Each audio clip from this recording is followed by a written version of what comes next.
लाने के ये नमाज अगर नहीं पढ़ता तो इसका उठना खाना पीना हराम है, मुशरिक है।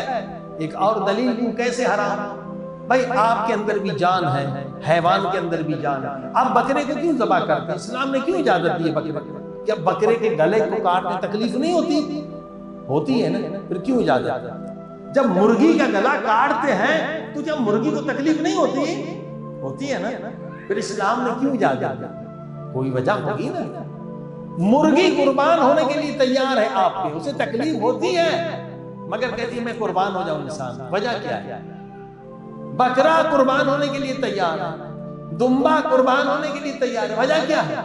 इसलिए कि ये बकरा कहता है मैं हैवान हूं, मेरे पास अक्ल नहीं है, मेरे पास अल्लाह की मारिफत नहीं आ सकती, हाँ मेरे पास अल्लाह की मोहब्बत नहीं आ सकती, लिहाजा मैं हैवान हूं, न मैं रुकू कर सकता हूं, न मैं सजदा कर सकता हूं, न मैं कुरान पढ़ सकता हूं, न मैं दुआ पढ़ सकता हूं।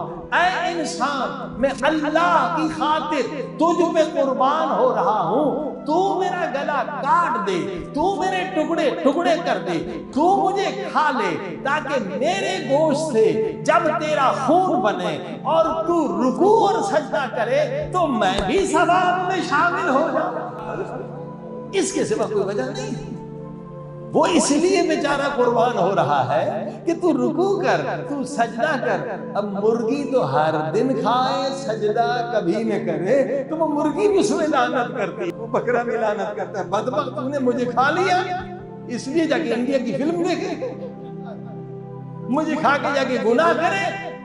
कुरान कहता है लानत करने वाले उसमें लानत करते हैं, खुदा भी लानत करता है, फरिश्ते भी, कि तूने हैवान को तो दबा कर दिया। वो बेचारा कुर्बान क्यों हुआ था? इसलिए कि तू हराम कर, इसलिए कि तू गुनाह कर। वो इसलिए कुर्बान हुआ था कि तू इबादत कर ताकि उसे भी इबादत में सवाब मिले।